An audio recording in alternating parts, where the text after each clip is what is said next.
Assalamualaikum warahmatullahi wabarakatuh anak-anak. Apa kabar kalian? Sehat semuanya? Baik, yuk kita belajar bahasa Indonesia bersama Bu Wida.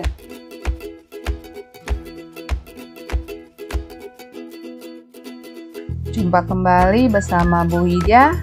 Kali ini Ibu akan menjelaskan salah satu jenis kata.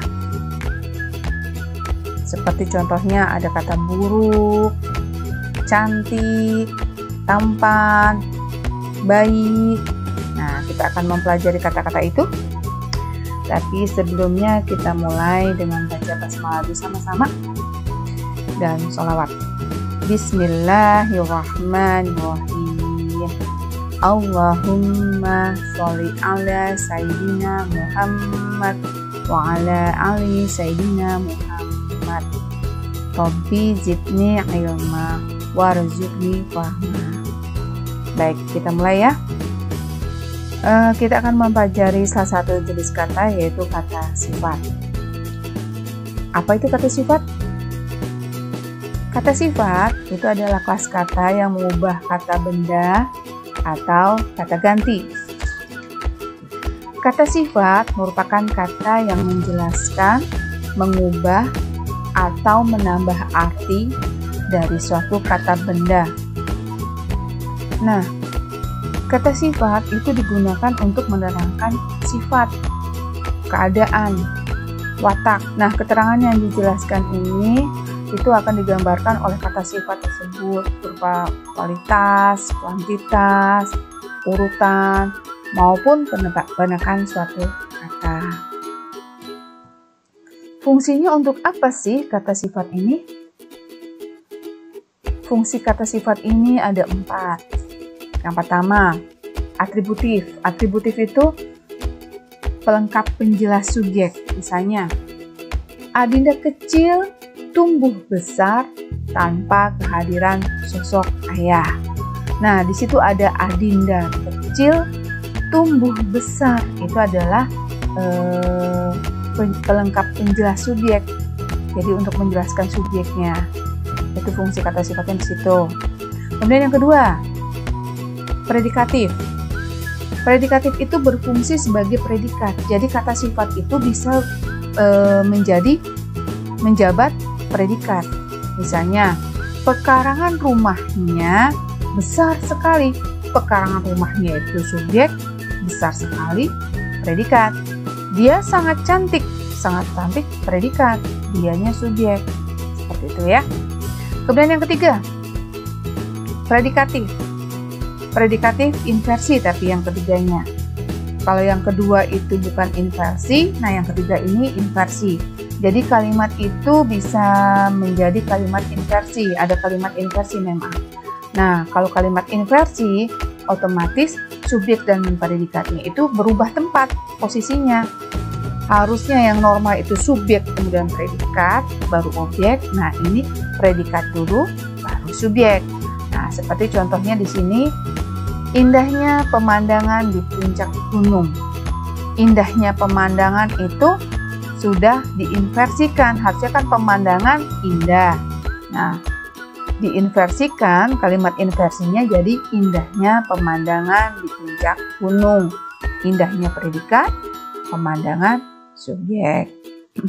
Kemudian yang keempat, substantif, yaitu berfungsi sebagai pelengkap yang mendampingi subjek utama dan letaknya ada di depan subjek.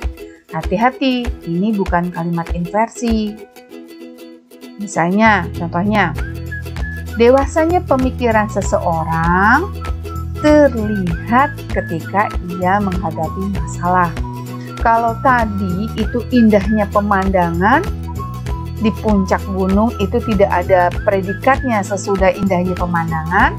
Tetapi kalau untuk yang kalimat keempat, dewasanya pemikiran seseorang, itu ada predikatnya lagi, yaitu terlihat. Nah, bedanya di situ. Yang tadi predikatif inversi, kalau yang keempat ini substantif itu fungsinya sebagai pelengkap yang mendampingi subjek utama. Letaknya memang di depan subjek. tetapi dia bukan kalimat inversi. Seperti itu anak-anak.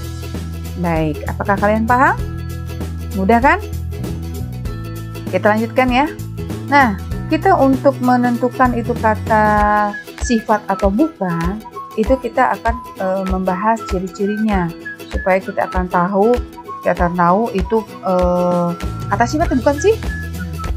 Ada 7 ciri-cirinya. Yang pertama, dapat ditambahkan keterangan pembanding.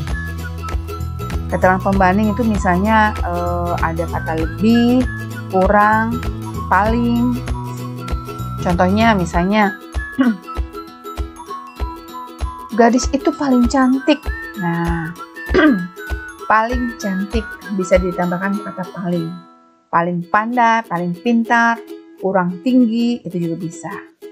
Lebih baik, kan? Kemudian yang kedua, dapat ditambahkan keterangan penguat.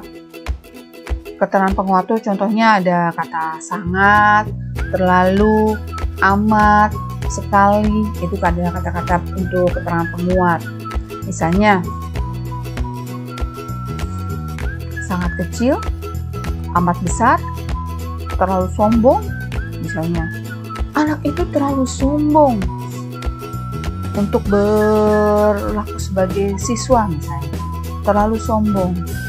Nah, sombong itu adalah kata sifat karena bisa dilekatkan dengan kata terlalu. Yang ketiga, dapat diingkari dengan kata tidak. Nah, kata tidak ini bisa menentukan itu berupa kata sifat atau bukan. Misalnya, tidak baik. Oh, makanan itu tidak baik. Misalnya, tidak sehat. Itu bisa menentukan bahwa kata itu kata sifat atau bukan. Kemudian yang keempat, biasanya ditambahkan imbuhan awalan ter untuk menyatakan paling. Jadi misalnya dialah terpandai di sekolah itu. Terpandai, jadi dia yang paling pandai kan maksudnya kan, bisa menggunakan kata ter. Atau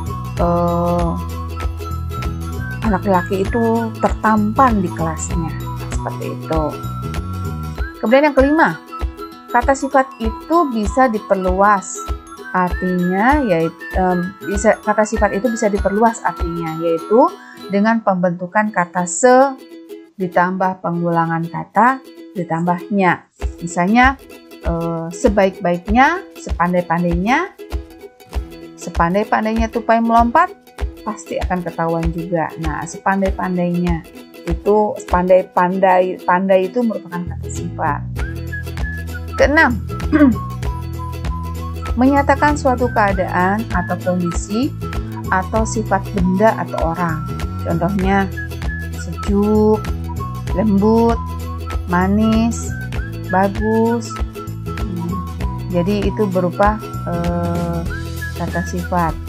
Suaranya lembut sekali. Kemudian yang ketujuh terakhir, biasanya terletak sesudah kata benda, tapi pada konteks kalimat tertentu bisa diletakkan sebelum kata benda. Misalnya orang jujur, indah warnanya, ya. Indah itu kata sifat, tapi diletakkan di depannya indah warnanya. Begitu anak-anak untuk menentukan kata sifatnya. Kemudian kita lanjutkan dengan contohnya. Contohnya misalnya yang pertama, saya sangat senang hari ini. Sangat senang itu adalah senang itu kata sifat karena bisa kita lekatkan dengan kata sangat. Yang kedua, bulan malam ini terang sekali. Terang itu kata sifat yang kita bisa lekatkan, kita tempelkan dengan kata sekali. Kemudian, kue ini paling enak. Nah, enak itu adalah kata sifat, bisa digunakan menggunakan kata paling. Yang keempat, Kamulah sahabatku yang terbaik. Ter itu bisa kita lekatkan pada kata baik karena kata baik itu adalah kata sifat. Terakhir, baju putihku tidak kotor. Nah, kita gunakan kata tidak untuk menandai bahwa itu adalah kata sifat. Begitu anak-anak, pelajaran kata sifat hari ini, materi kata sifat hari ini sudah Ibu jelaskan. Mudah-mudahan kalian bisa memahaminya dengan mudah dan kalian bisa menggunakannya dalam kalimat-kalimat yang akan kalian gunakan. Baik, sampai di sini dulu pertemuan kita kali ini. Nanti akan bertemu kembali dengan materi-materi yang selanjutnya. Kita tutup dengan baca hamdalah. Alhamdulillahirabbil alamin. Subhanakallahumma wa bihamdika asyhadu an la ilaha illa anta astaghfiruka wa atubu ilaik. Wassalamualaikum warahmatullahi wabarakatuh. Sampai ketemu lagi di lain kesempatan.